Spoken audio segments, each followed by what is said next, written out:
Hey Clashers, what is currently the best strategy in the game? I get this question a lot, so I thought let's just do a top 3 ranking video for strategies for Tournament 16 to see what are the best strategies currently, as well with the best equipment and the best pet combinations. And on number 3 we have the Warden charges, but within the different category of having the Warden charges on the 3rd place, I'm going to rank different Warden charge strategies again, because I feel like there are a lot of different Warden charge strategies. And the important thing for my ranking is first off power, but second of all as well, how easy or how hard it is to execute that strategy.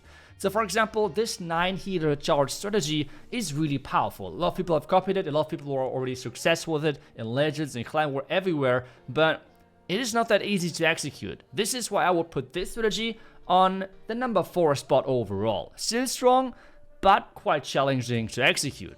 As well, if you're wondering why I had 2 Earthquakes in this army composition, this is because, well, not everyone is having a max Fireball. But don't worry, you can already use this strategy as soon as you're having the Fireball unlocked on level 18. You can see, talking about max defenses, you can take down the majority of buildings with the Fireball and 2 Earthquakes together, except Client Castle or Ricochet Cannon for example, but otherwise you're good to go. Level 20 obviously makes things then easier, and as soon as you're upgrading even further, you can step back to only using 1 Earthquake, and then just add 1 more freeze to the army.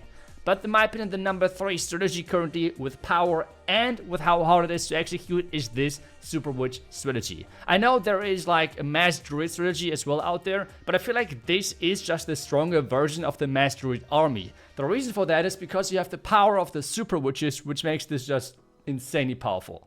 The equipment for the Archer Queen, in my opinion, you're quite flexible if you want to go safety, invisibility, and healer puppet. If you go more power, frozen arrow and healer puppet, my favorite. Or if you face a lot of invis towers, you can go as well with the giant arrow and the healer puppet. But the healer puppet is the most important equipment there.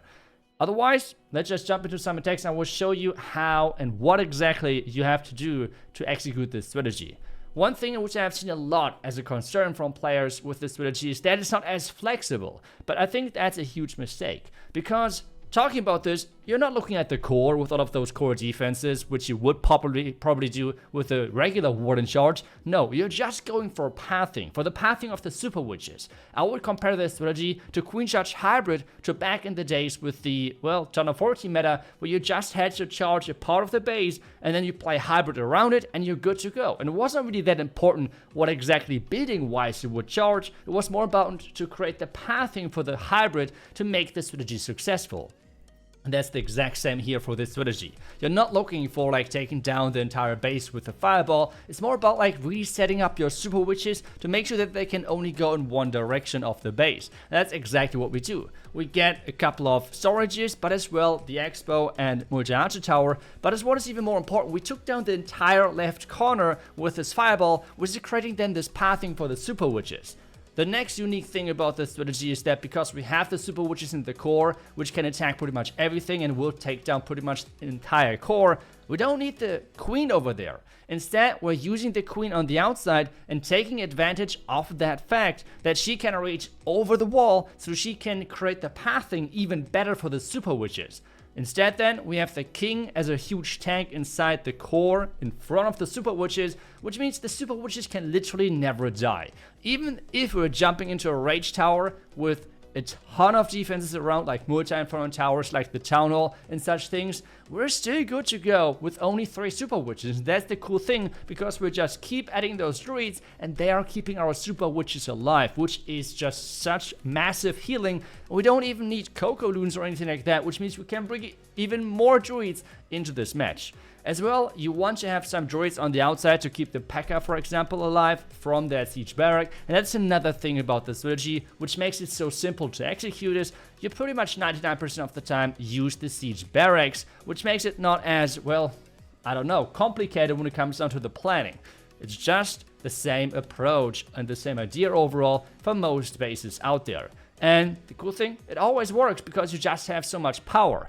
As I said earlier, I have seen a lot of attacks as well with like only druids, so replace the entire housing space of the Super Witches with even more druids, which can work, but I feel like a lot of times then the power can really miss in the end, and having 3 Super Witches is just so much power in the core, and the non-stop generated housing space and hit points from the super witches with the giant skeletons is just a game changer. And this, in my opinion, is why this strategy is on the 3rd place. Number 2, let's move on. Number 2 in my ranking is going to be the Mass Dragons. Yes, I think Mass Dragons currently are a little bit more consistent than Electro Dragons, but yes, Electro Dragons or Super Dragons are really strong as well and could probably be on the 2nd place as well. Equipment wise, you can go crazy with the Barbarian King. Obviously, Rage and Gauntlet is always a good combination. If you have it upgraded, the Spiky Ball with the Gauntlet can work well as well. Or, for example, the Vamp Stash with the Spiky Ball. All those 3 options are solid for you. For the Archer Queen, I would for sure go with the Giant Arrow and Healer Puppet. That thing is just really amazing to take down Sweepers, for example, and create pathing for your dragons. A Royal Champion currently is not really that interesting. You have pretty much only this one combination, which for most strategies is just the no-brainer to go with. Dragons as well are working for pretty much every Town Hall level, which is another cool thing. I know people are asking as well, what is the best strategy for Town Hall 15, 16, 14, 13, whatever, but dragons are always at the top. Like, if you play dragons, you're good to go for pretty much all of those different Town Hall level. And the Giant Arrow makes this even stronger with taking down defenses inside the core. For example, for us, I'm trying to take down the Sweepers in the middle of the base, which makes sure that I can then set up the Blimp. As well, the main reason why this strategy is not on the 1st spot is now the next siege machine, which is that Blimp. It makes this strategy super simple, because you always have the same siege, you always just fly it into the Town Hall, and you hopefully always get the Town Hall out. But exactly that is the problem. You hope that the Town Hall is going down. If the Town Hall is not going down with that Blimp, you're going to have problems. If the Tornado Trap is placed well against it, if there's some other traps who are denying that Town Hall to go down, that is the only weakness of the strategy. Literally the only weakness of the strategy. Otherwise, Dragon Power, 10 out of 10. Equipment, usability for this strategy, 10 out of 10. Every single thing is just so strong about the strategy. The only weakness is this Blimp. So that's why you have to make sure that you're delaying the Warden ability as long as possible to make sure this Blimp, even through a Tornado Trap, is still reaching that Town Hall. That is pretty much the most important thing and the main thing you have to concentrate on when playing this strategy. Otherwise, just freeze. Just use your spells and you're good to go. The clone spell makes sure that this Blimp is an even safer option for the Town Hall, and that's the main reason why we use the clone. It's not to like take down the entire core of a base. No, it's typically just to secure the Town Hall even safer, because we don't need the spell slots otherwise. The strategy already is so powerful that those spells will be wasted otherwise. And with the latest update with the druids getting added, we have our rank 1 strategy back, which is the Mass Root Riders. And I know for a lot of clashes out there, the Mass Root Riders are not that successful anymore after the latest nerf. But I will show you exactly why you might struggle with them and what's the most important thing to actually take a look at mastering them again. Equipment wise, straightforward. I think there's pretty much no variety with this strategy. It's just super straightforward. We're using as well 2 Overgrowth. I will show you in just a second why. And I've done this ranking as well with some of the pros, and they have said that 2 Overgrowth is just way more powerful. That's why we're bringing them. The key thing with this strategy is that you have 4 components: the Archer Queen, the Barbarian King, the Root Riders, and that Siege Barracks. This is what you have to like structure in the beginning and think about where do you need which piece. Because this is what most people are doing wrong. You do not want to have everything in one spot. You want to have those 4 components spreading out, and then using the Super Barbarians to funnel each single individual component into the right direction. For this one, for example, I'm going to use the Archer Queen to take down the Eagle, but since there's a lot of damage, I need support in some way. Because that compartment there is quite heavy, I'm going to invest the Barbarian King with the Queen together to actually push into that compartment. This leaves me still 2 components left over, which means it's the Root Riders and the Siege Barracks. I will use the Siege Barracks to funnel the right side, and this then allows my Root Riders to push into that Expo and Scatter compartment. I'm using the Super Barbarians to actually funnel out of those different components. So this is really how the strategy works and how the strategy is played then on the highest level, and why this strategy is so good. This as well explains why we're using the Lizard on the Warden, because the Lizard on the Warden makes sure that if there is a Super Dragon or any other defensive clan cast troops or heroes, that they cannot take down your Root Riders for free, because the Lizard will always take down then the defensive heroes, troops, whatever there is in front, will take them out and make them quite easy.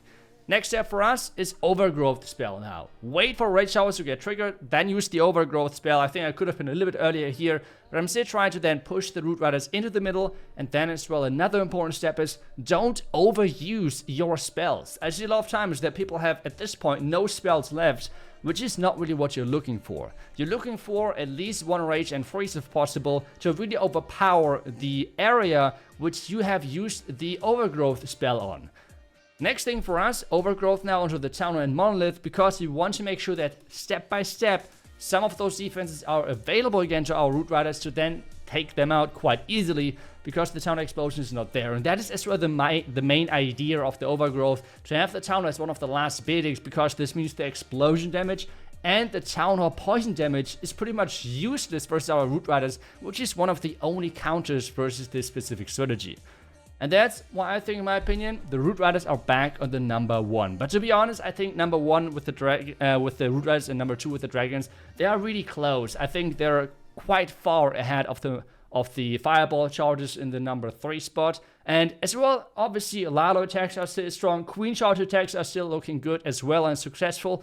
But as I said earlier, I'm ranking, and I did this ranking based on 2 things. Power, but as well on how hard it is to execute that strategy. And that's why Queen charges are not within the top 3, and Lalo as well is not within the top 3 either. But that's pretty much it for the video. I hope you liked it. Let me know if I was right, wrong in your opinion, or what would you change and what would your top 3 look like. I'm looking forward to that. And otherwise, thank you so much for watching. I will see you guys back tomorrow with the next video. Until then, see ya and bye bye.